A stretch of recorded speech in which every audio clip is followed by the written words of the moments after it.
Dorothy, it's so nice to see you. Thank you. It's nice to see you. And reading through your bio, it's pretty stunning. Most people remember you. You burst onto the stage, 19 years old, 1976, when you won the gold medal. Yes. And since then, it's really incredible to watch your career. You've really become an advocate, not just for breast cancer, but for so many causes.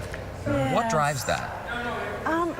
I feel, first of all, I'm just a dumb ice skater, as I always say, but you never know how you'll connect with someone. And I just feel I was so lucky to have amazing opportunities, and skating led to so many different things I never thought. And so I've always tried to be helpful to people who have physical challenges or, emotional challenges between breast cancer and depression and special needs children. The one way I can contribute to, giving back. Well, it's fantastic. You've also been very public about the fact that you are a breast cancer survivor. Yes. Your issues with osteoarthritis. Yes.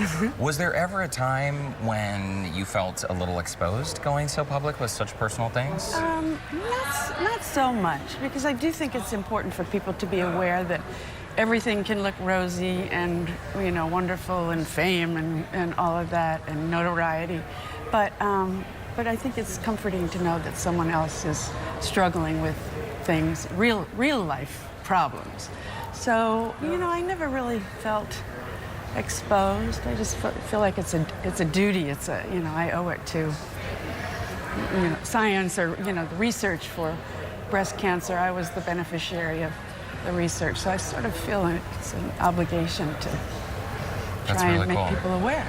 So today you are the featured guest here at the Nancy Owens Breast Cancer Luncheon. What impresses you most about the legacy of Nancy Owens? Because she was a fixture here in Houston. She was, and so beautiful. And I think 3 times she battled with different... Yeah. And people don't really know that men can get breast cancer too. Yeah. But the fact that raising the money for research, I think people are aware of breast cancer, so it's not the awareness, it's the research. And I was very lucky when I was diagnosed 2007 that the protocol for my kind of breast cancer was treated more conservatively. I didn't have to have chemo. And it was right on the cutting edge of when the doctors realized that chemo wasn't going to benefit me anymore. So surgery, lumpectomy, and radiation, and years of tamoxifen, those kinds of drugs. But it's the first time I actually had to worry about, oh my gosh, if I have chemo, what do I do about my hair? It's like, oh no. So, those kinds of things that you don't really think about until you really have to. So I think her legacy is clearly important for the research. Yeah, and the foundation lives on today.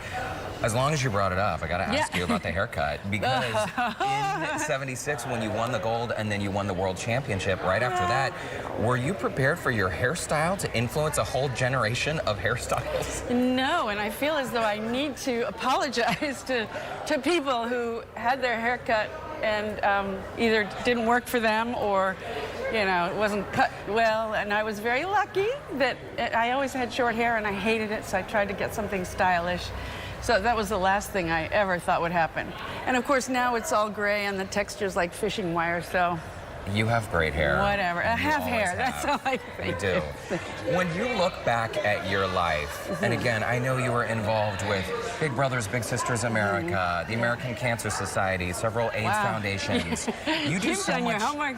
Well, I know, you're a busy woman. And when you look back at your volunteerism and your time involved in the nonprofit world. Yeah. But then you look at the gold medal win, the world championship win, the primetime specials on ABC, all of these fantasy ice skating clinics you've run from Nantucket to Vail. What are you most proud of? Ooh, I don't know what I'm most proud of. I know most people would say the Olympics, but that was a stepping stone. Even though it was a lifelong dream at 19 to come through, and I fantasized about it and dreamt about it. But, gosh, I don't know. I love working with adults. because they just are like sponges, you know, and they want to learn, and that's really the only thing I can contribute is my time and my love for what I used to do. You know, my passion for skating. So, and I love working with youngsters with special needs, spina bifida, and so that's the kind of, because it brings me joy, it brings them joy, because they don't know me from, you know, Adam. Their parents weren't even born when I was skating at the Olympics. So I just love seeing the joy on their beautiful faces and smiles. So I guess that's probably what I'm most proud of. That's really cool. You're a very humble lady, and I'm so honored to meet you, Dorothy. Thank you. Thank Thanks you for so being much. here. And You're thanks welcome. for the work that you do. Thank you.